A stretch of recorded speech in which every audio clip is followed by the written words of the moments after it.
I come from an India where we worship women during the day and gang rape them at night. I come from an India where the AQI is 9,000. क्या बोला तूने? Is 9,000. चल झूठा।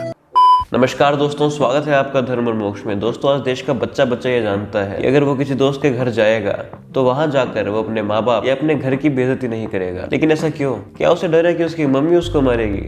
नहीं दोस्तों, ये common sense होता है जो कि आज के वोक एनवायरनमेंट में ऐसा लग रहा है कि कॉमन रहा नहीं, क्योंकि आज लोग कुछ फॉलोअर्स के लिए, कुछ तालियों के लिए, कुछ पैसों के लिए अपने देश की इज्जत तक डुबाने के लिए तैयार है ना। कितने दुख की बात। जी हाँ दोस्तों, आज हम बात करेंगे स्टैंड अप कॉमेडियन वीरदास की। वही वीरदास जिसने माँ सीता और भगवान राम पर भद्दे जोक बनाए थे। Good morning. You're sleeping well? Ram, can you get your creepy brother out of here, please? Control. पहले तो उसने ये डिसाइड किया था कि पूरी दुनिया के सामने हिंदू धर्म को वल्गर और भद्दा दिखाना है, लेकिन उससे उसको किक नहीं मिली, तो वीरदास ने अपने प्लान को और एक्सपेंड कर दिया है। और अब वीरदास ने ठान लिया है कि वो सिर्फ हिंदू धर्म को ही नहीं, अब पूरे हिंदुस्तान को बेइज्जत करेंगे और पूरी दुनिया के सामने इस देश को खराब और भद्दा दिखाने की कोशिश करेंगे। इसमें किक है। दोस्तों, पूरी दुनिया में वीरदास का विरोध चल रहा है क्योंकि उसने अपने लेटेस्ट वीडियो में भारत देश को बहुत बुरा भला कहा है। I come from which India? I come from two Indias. उसने अपनी वीडियो में दिखाया था कि भारत एक नहीं, भारत दो है। टू नेशन थ्योरी के बारे में तो सुना था, ये टू इंडिया थ्योरी कौन सी आ गई? कुछ भी। तो बेसिकली वीरदास ने इस वीडियो में दो इंडिया को दिखाना चाहा है, और डेफिनेटली ये दोनों इंडिया एक दूसरे से पूरी तरह अलग है। लेकिन इस पूरी वीडियो में आपको जो बैड इंडिया देखने को मिलेगा, वो इंडिया पूरी तरह हिंदुत्व से इन्फ्लुएंस्ड है और उसके लीडर आज देश को डुबा रहे हैं। तो ओवरऑल जो टारगेट है वो ऑब्वियसली सेंट्रल गवर्नमेंट है, और वीरदास के हिसाब से जो भी उनके अपोज में है वो है गुड इंडिया। इतना गलत कैसे हो सकता है भाई? जैसे ही आप आगे क्लिप्स देखेंगे तो आपको धीरे धीरे समझ आ जाएगा। तो वीरदास की इस वीडियो को आज हम पार्ट्स में देखकर उसे डिकोड करेंगे और सच्चाई क्या है वो बताएंगे। तो पूरी जानकारी के लिए वीडियो को अंत तक देखें। मैं हूं ऋषि तावने और शुरू करते हैं आज की ये बात।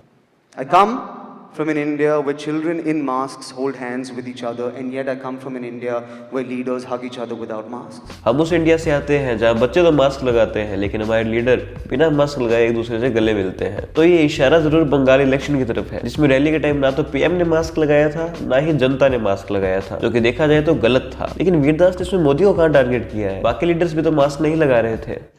तो रुको जरा, सबर करो। रुकिए, आप वीडियो को एंड तक देखेंगे तो आप समझ जाएंगे। I come from an India where we worship women during the day and gang rape them at night. I come from an India. साले का खोपड़ी तोड़ साले का।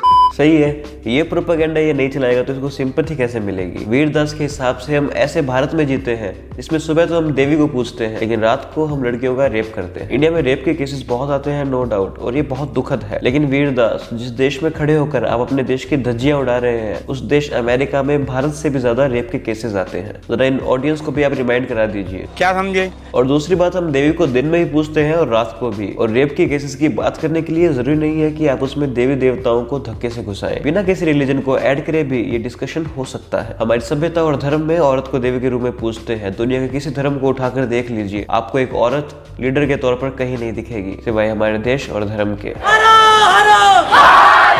रेप्स और रिलीजन को जोड़ने की भारत के लिबरल्स की पुरानी आदत है। पहली बात, क्या सभी देवी को मानने वाले ही रेप करते हैं? यानी क्या सिर्फ जो हिंदू धर्म के लोग हैं वही ऐसी नीच हरकत करते हैं? क्योंकि हम टेक्निकली देवी और वुमेन हैरेसमेंट को एक ही फ्रेज में यूज कर रहे हैं, और हम ये कैटेगराइज कर रहे हैं कि भारत के लोग, स्पेशली हिंदू, क्योंकि देवी में तो सिर्फ वही मानते हैं, एक तरफ पूजा करते हैं तो दूसरी तरफ रेप करते हैं। भगवान और क्राइम को जोड़ने की गंदी आदत सिर्फ हमारे देश के लिबरल्स को ही है। क्या आपने कभी भी अमेरिका, इंग्लैंड, कनाडा, वहाँ के लोगों के मुंह से ये बात सुनी है कि हमारे देश के लोग सुबह तो वर्जिन मैरी को पूजते हैं, रात को रेप करते हैं? नहीं, आपने ये नहीं सुना होगा, क्योंकि रेप और रिलीजन को जोड़ने की गंदी आदत हमारे देश के लिबरल्स को ही है। और जब भी आतंकवाद के रिलीजन की बात आती है तो हम बड़े स्विफ्टली ये कह देते हैं कि आतंकवाद का कोई धर्म नहीं होता, जो कि ठीक है, चलो एक्सेप्टेबल है। लेकिन जब बात आती है रेप जैसे घिनौने काम की, तब भी तो यही बात होनी चाहिए कि ऐसे क्रिमिनल्स का कोई धर्म नहीं होता। अब क्यों बार बार देवी वर्ड यूज करके एक ही कम्युनिटी को टारगेट किया जाता है?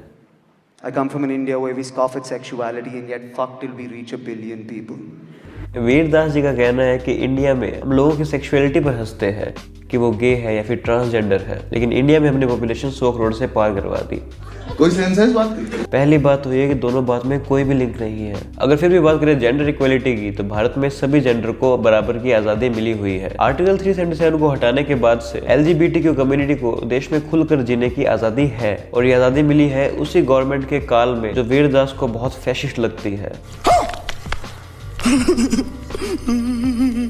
और अगर बात करें ग्राउंड लेवल की, तो होमोसेक्सुअलिटी भारत के इतिहास में कभी टैबू नहीं था। भारत के सैकड़ों ग्रंथों में आपको इनकी स्टोरीज मिलेगी, जिससे ये क्लियर होता है कि भारत में ये एक्सेप्टेबल था, कभी ये पाप नहीं था। लेकिन मुगलों और अंग्रेजों के बाद से होमोसेक्सुअलिटी को एक टैबू के रूप में देखा जाने लगा, क्योंकि इस्लाम और क्रिश्चियनिटी दोनों में ही होमोसेक्सुअलिटी पाप है। और अगर बात करें नॉर्मल लोगों की, तो आज यहाँ लोग हैं जो गेज और ट्रांसजेंडर को देखकर हंसते हैं। इन चीजों पे मजाक उड़ाना गलत बात। हंसने वाले लोग गलत है, लेकिन हमें ये भी याद रखना है कि इतने सालों की गुलामी और इन्फ्लुएंस के बाद भारत के लोगों को होमोसेक्सुअलिटी वर्ड डाइजेस्ट करने में टाइम लगेगा। इतने साल की गुलामी के बाद ये सब डाइजेस्ट करने में उन्हें प्रॉब्लम हो रही है। और सिर्फ भारत ही क्यों, दुनिया भर के देशों में ऐसे लोग हैं जो गेज और ट्रांसजेंडर पर हंसते हैं। लेकिन अगर आपको भारत का ही मजाक बनाना है तो उसका कोई इलाज नहीं है।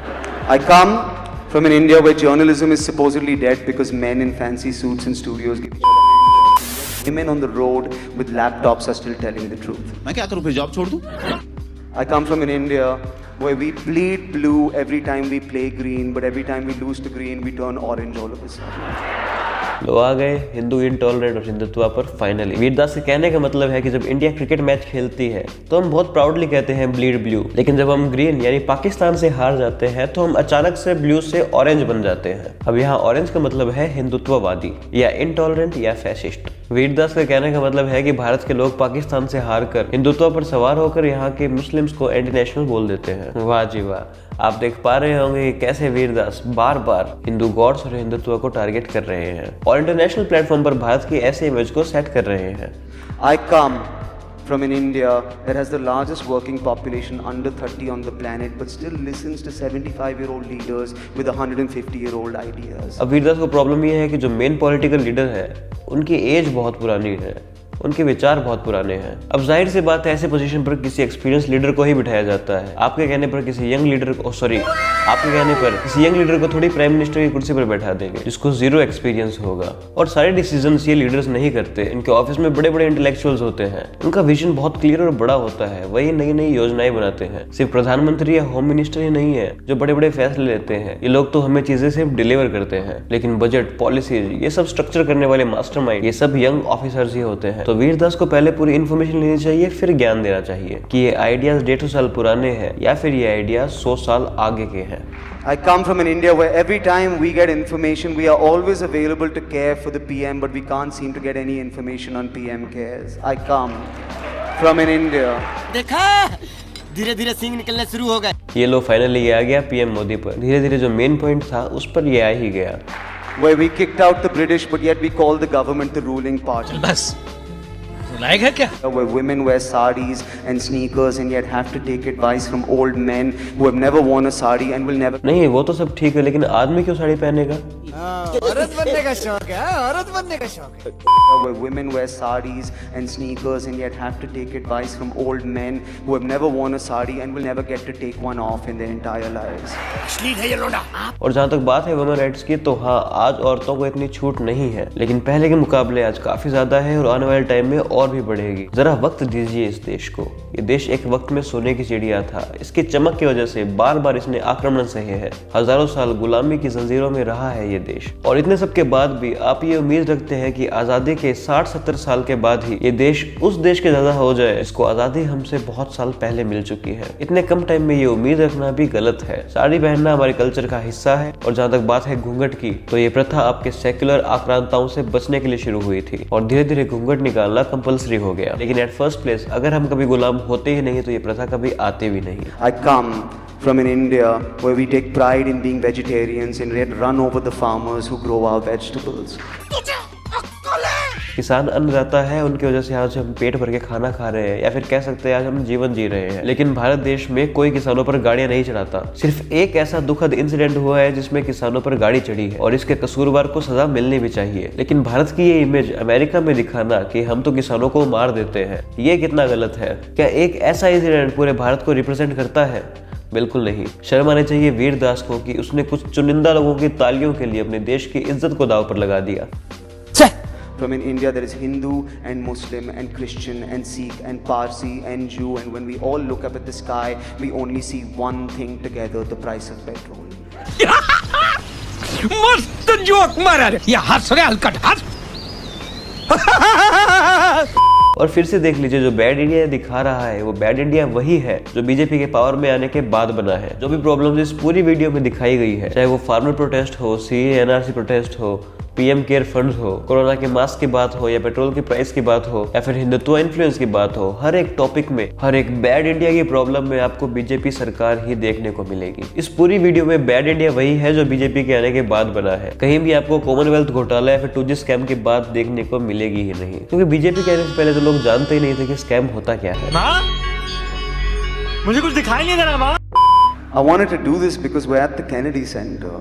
You know, this is a dream for an artist. It's been mine for a very long time, and the reason it's a dream is because you get to see great people here. तो बस ऐसे great people को खुश करने के लिए वीरदास ऐसे लोग अपने देश, अपने धर्म, अपनी संस्कृति को दांव पर लगा देते हैं। इसे किसी बात की कोई शर्म नहीं है। इसी भारत ने वीरदास को पाला है, इसी भारत ने वीरदास को वीरदास बनाया है। यही से Vir Das stand up comedian Vir Das बना है। और स्टैंड अप कॉमेडियन जो बोलते हैं फ्रीडम ऑफ स्पीच इंडिया में मिथ है, जरा शर्म कर लो। एक बार वीरदास की वीडियो देखिए, और क्या अभिव्यक्ति की आजादी चाहिए जब देश के टुकड़े टुकड़े करने वाले, नारे लगाने वाले लोग खुले घूम रहे हैं। देश में धर्म के नाम पर दंगे कराने वाले लोग खुले घूम रहे हैं। रिलीजन का मजाक बनाने वाले लोग खुले घूम रहे हैं। खुद के देश को दूसरे देश में जाकर बदनाम करने वाले खुले घूम रहे हैं। तो इससे ज्यादा आजादी तो शायद दुनिया के किसी कोने में आपको देखने को नहीं मिलेगी। अगर इससे भी ज्यादा आजादी आपको चाहिए तो एक हफ्ते अफगानिस्तान चले जाइए। अगर एक हफ्ता भी आप वहां के तौर तरीकों पर जोक मार देंगे तो शायद वापस एक पीस में भारत नहीं आ पाएंगे। देश की इज्जत करना दोस्तों ये बातें सिखाने वाले नहीं होती, ये कॉमन सेंस होता है। अगर आप दूसरे देश जा रहे हैं तो उस देश की तारीफ करते हैं, लेकिन ये जरूरी नहीं कि वहां जाकर आप अपने देश की बुराई करें। हॉलीवुड के एक्टर्स जब इंडिया आते हैं वो कभी अमेरिका की बुराई नहीं करते हैं, वो हमेशा आकर भारत की सुंदरता की तारीफ करते हैं। ये बस एक कॉमन सेंस है, लेकिन लिबरल बनने के जुनून ने लोगों को इतना अंधा कर दिया है कि उन्हें देश से ऊपर अपना लिबरल एजेंडा, अपना लिबरल प्रोपेगेंडा नजर आने लगा है। भारत देश में बहुत कमियां हैं जिसका सुधार करना जरूरी है। इस देश में भी बहुत कुछ बदलना अभी बाकी है, लेकिन एक बात पर ध्यान दीजिए, एक बात देखिए कि आजादी के इतने कम टाइम के बाद भी ये देश किस ऊंचाई पर खड़ा है। इसे थोड़ा वक्त दीजिए, देखिएगा फिर से एक दिन ये सोने की चिड़िया कहलाएगा। बस तब तक अपने देश का साथ दे, इसका साथ ना छोड़े और इसे दुनिया भर में इज्जत दे। तो दोस्तों आपके इसके बारे में क्या विचार है कमेंट सेक्शन में जरूर बताइएगा, और हमारे इंस्टाग्राम पेज को फॉलो करना ना भूलें, जिसका लिंक आपको डिस्क्रिप्शन में मिलेगा। तो दोस्तों आज के लिए बस इतना ही। अगर आपको वीडियो पसंद आई तो इसे लाइक करना ना भूलें और ज्यादा से ज्यादा शेयर करें, और हमारे चैनल धर्म और मोक्ष को सब्सक्राइब करके बेल आइकन दबाना ना भूलें। धन्यवाद।